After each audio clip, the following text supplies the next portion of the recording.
Rated T for teen.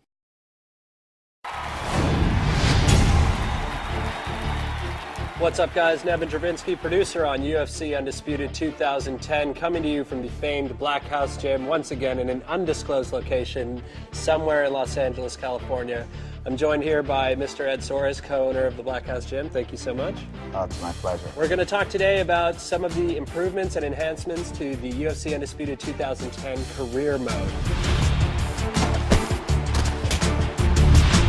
I think what you'll find is a much more immersive experience, much more representative of what real fighters go through. We have weigh-ins, a lot more interviews. We also have this concept of starting rivalries, and you get to kind of pick a fighter voice, and throughout the interviews you can decide what kind of response you're going to give about your opponent, about your sponsors. I mean, Ed, you've been a manager for a long time. You've kind of gone through this. I never really get any sort of antagonistic feelings from your guys. Is it just absolute confidence that these guys have? Definitely his confidence, but I just think that all of our guys are really good guys, and they're, all of the guys I manage, I tell people all the time, it's more like a family. It's more a group of guys that there's no one that I manage that I wouldn't let stay at my house.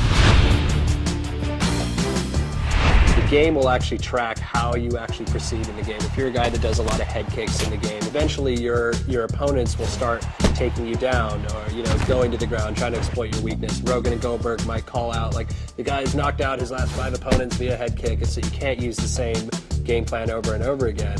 And with your guys, what's the thought process that goes on there? All the guys like to watch a lot of the fights. Some guys like to watch it less than others, but most of the time all the coaches are always paying attention a lot to their previous fights.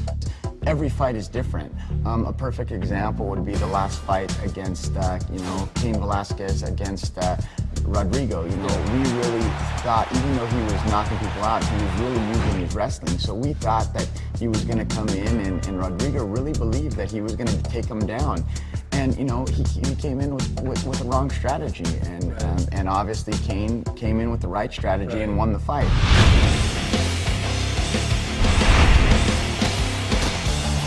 So much like in the real UFC, we give players the opportunity to train at different camps. This year it's not boxer, wrestler, Muay Thai, Jiu-Jitsu guy. You're just learning specific moves, and you go work with members of these camps to get these moves. So for example, if I'm in, heavyweight, I work with Junior and on his boxing, and I work with Nogueira on my Jiu-Jitsu. And as a result, I'll get these specific moves that I'll be able to apply to my fighter. So, in career mode, on top of being able to create my own fighter, I could create my body type, my weight class, what brand shorts I wear, what sponsors I have, and then I can also choose what camp I want to go train with. Correct. And all of these things get unlocked in tiers. When you first start out in your career, nobody knows you, nobody wants to sponsor you, But if you fight better, if you start winning, people will start to recognize you, notice you, and want to offer you stuff.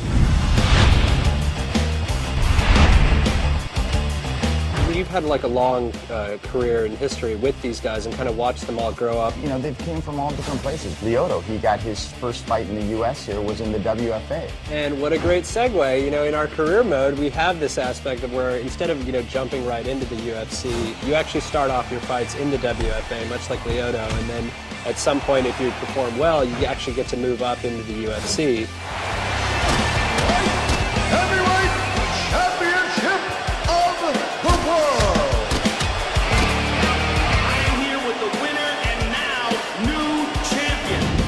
I think they got a little taste of some of the features in the career mode for UFC Undisputed 2010. I think so. For the full interview, go to community.ufcundisputed.com.